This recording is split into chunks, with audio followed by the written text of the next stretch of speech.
Greetings, DFG here. Hey, just wanted to share some thoughts I have around, some logic that was shared, or assumed logic, let me say that the right way, that has been shared probably since I was a child, and you still hear it now. And this logic is around you don't discuss religion and you don't discuss politics. And I often wondered why it was that such a taboo subject, if I can use taboo. Why was it an off limits topic?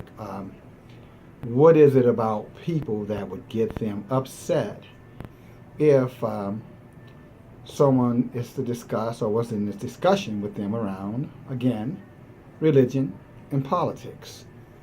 When you think of religion, I think it was Karl Marx that said religion is the opium of the people, the opium of the people. And then Chairman Mao, who for a long time was, I guess you would call him the chairman or president of China during China's revolution, said that war was politics with guns, and politics was war without guns. So here you have two fundamentalists. I'll call them. I'll find a generous word to use. Fundamentalists who uses both subject matters, war and religion, and in both instances, when you hear that message, I don't know about you, but the way it sounds to me, it's about controlling people.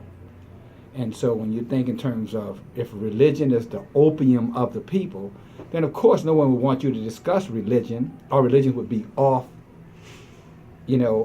off topic, or religion would be off the table for discussion, because if you started talking about religion in its purest form, then you would have to talk about love, you would have to talk about honor, you would have to talk about respect, joy, kindness, you would have to talk about patience, you would have to talk about turning the other cheek. And so you would have to literally re-examine religion around the principles of religion, well, what religion stands for. Almost all religions, I might add, stand for some of those basic fundamentals that I just mentioned. And so when he says the opium of the people, Karl Marx, is he saying to us that, well, religion has been used to suppress people. There's some truth to that. Religion has been used to provoke war amongst people. We see that going on right now between the Middle East and Western nations. When you talk in terms of religion, in terms of how local ministries or mega churches, how they're used, and the leaders of those churches are used to bring about a message to the people around, I want to say passism, being passive, but I'm not going to use passism.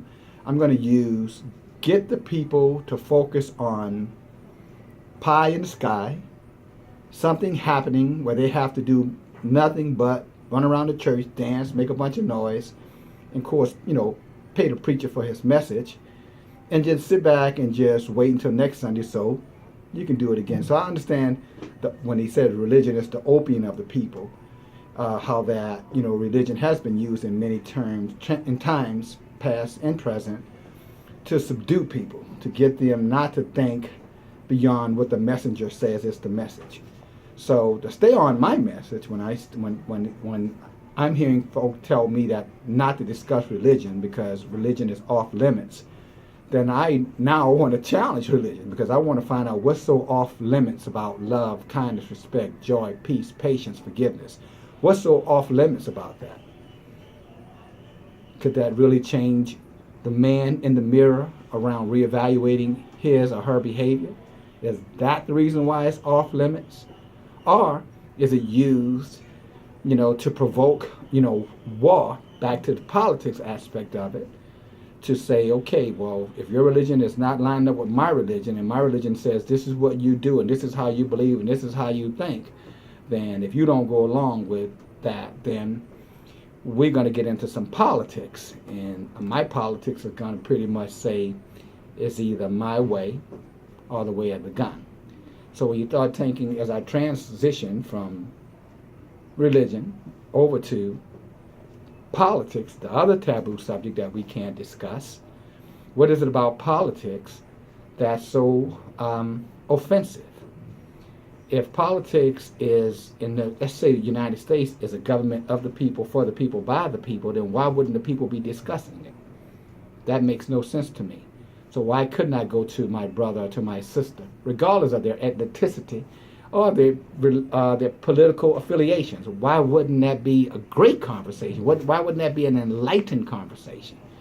But to keep us separated and keep us divided, then, I don't talk to you, you don't talk to me, therefore we can continue to push the propaganda around the fact that, it's off limits and, we're not going to agree with each other, so let's not discuss it at all. And the whole time, politics is taking place right over our heads, right behind us, where we can't see it, and all of us are being influenced and impacted by politics every single day, whether it's with war or with propaganda or policies that, again, that's not representative of what we're looking for from those who will be in positions of public servants, those who are in position to support the masses of the people, the majority of the people around, how to best govern their needs and to come up with solutions around how to best, move the country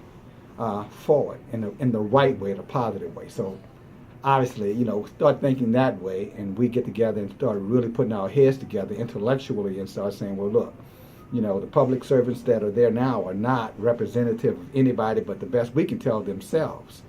Matter of fact, I'm not sure, if the whole setup is set up or rigged in order to make me believe I'm participating in it, but in the end, I'm not participating in it at all. The elitists, the money people, super PACs, etc., whoever they are controlling politics, but we're the ones living it every single day. So, in the end, my message to you is this: religion, politics should always be on the table and open for discussion. Because all religion can do is unite us, and all politics can do is to help us or to give us a broader perspective and a greater understanding of what's going on around the world and what's going on here domestically, so that as a united nation, we can move forward and demand from our representative public service that our needs are their priority responsibility in Washington, and not their wealth, their renowned status, their ability to be, important, or their desire to be important. So let's get religion on the table, have some good conversations about it. I guarantee we can learn a lot of things on how, from a moral perspective, we can be better, we can do better. And then let's get politics on the table so that from a nation perspective, we can do better and be better, so that we can change the outcome of what I foresee is a very dangerous future because of division, being divided, and this constant propaganda that tells us ignore our differences, don't embrace, pretend like we don't see the obvious, and then let's get in our small little clans and let's just operate in our clans, and somehow or another, not noticing my neighbor is going to make me a better neighbor. It makes no sense. So that said, I want to end with this quote, and it's by Margaret Mead, and it says, never doubt what a small group of committed people can do to change the world, because the world has only been changed by those, and the only change that you've ever seen is through those. So touch one, and we can equal 6 billion. All right? There you have it. Now you know. DFG, Gideon's Flight, religion, politics, yeah, it's going to be on the table. Take care.